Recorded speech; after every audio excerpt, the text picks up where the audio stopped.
Maswerteng umaga po mga ka-STL. Narito na po ang resulta ng STL Bataan para sa araw na to, first draw March 9, 2025.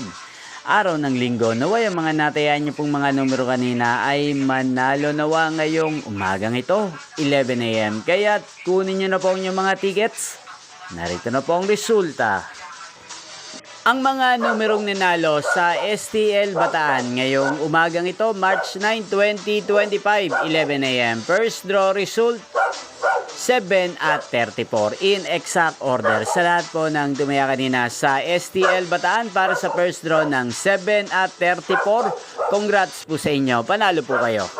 At ngayong umagang ito sa STL Bataan, natin pong i-shoutout si Kuya Beans ng Bataan. Shoutout po sa inyo, Kuya Beans. Sana po ay manalo na rin ang mga numerong tinatayaan nyo sa STL Bataan at sana'y nasa mabuti po kayong kalagayan. Inyo pong napanood ang resulta ng STL Bataan. Magkita-kita pong muli tayo mamayang alas 4 ng hapon. Thank you for watching.